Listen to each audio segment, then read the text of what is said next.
Brilliant.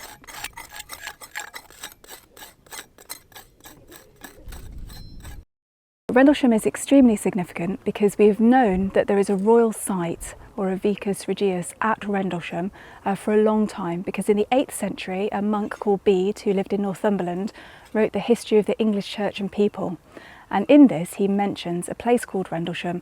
It's a royal settlement and that somebody was baptised here.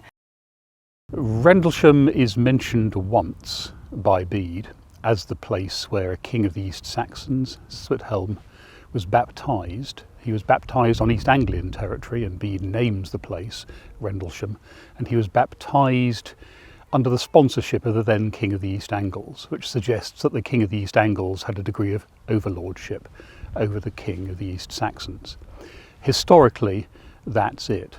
What makes this place significant is the archaeology that has been identified here, both the enormous quantity of metalwork finds which tell us all the activities that were going on here and give us an indication of the wealth of the people who lived here, and the settlement features which allow us to identify this as the place that Bede mentioned in this context of the middle of the 7th century. So this is one of the very, very few places in England which is identified in a near contemporary ancient documentary source, which we can also now identify and locate on the ground. Now, in 2008, Suffolk County Council Archaeological Service started looking on this estate, on this land we are now, and very quickly, when we did a metal detecting survey with volunteers, it was apparent that we had very high status Anglo-Saxon objects. So initially we did large metal detecting surveys, geophysics and aerial photography to really get a good idea over a large area what could be going on. Once we had that information, we started doing small targeted excavation to answer specific questions about the archaeology. We've realised from all of those techniques that what we've got is a very large settlement, so it's 50 hectares in size. That's about 70 football pitches, so it's huge. So it's the size of Ipswich, medieval Ipswich. We have found areas of settlement from the 5th century with lots of Anglo-Saxon huts and small halls, and also areas of industry and butchery and processing. And also up on the promontory of the site, we have found from about 580 that we have intense activity in the form of a large monumental hall, probably with other buildings around it. This is a very unusual find and very high status, and would have been where we think the king and his retinue would have stayed. Rendlesham has a huge number of archaeological objects that have been found. Most of these have been found by the Metal Detecting Survey. We have over 5,000 objects of all periods of time, and about 1,000 of these are Anglo-Saxon or 5th to 11th century in date.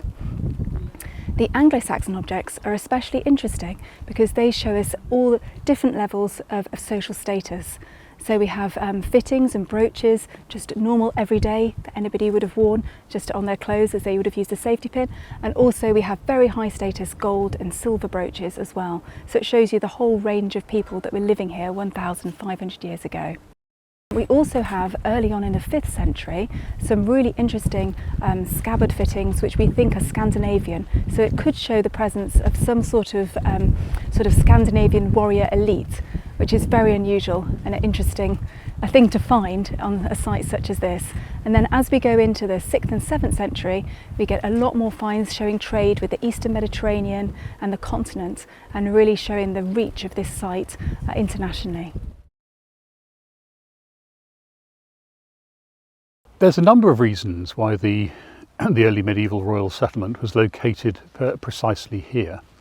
One of them is that this was probably an important place at the very end of the late Roman Empire, and for that reason was the centre of economic and jurisdictional gravity during the 5th century, and so was the obvious place for any new leader to establish a centre. Also, it has a very commanding position within the landscape. The landscape here is subdued, but it isn't flat. And we are standing on a promontory which overlooks the valley of the River Deben, which gives very good views up the river and down the river, both to be seen and to see. And we have to remember that the landscape would have been a bit different at the time that this settlement was in use. We would not have seen wood in the valleys and on the valley sides, for example.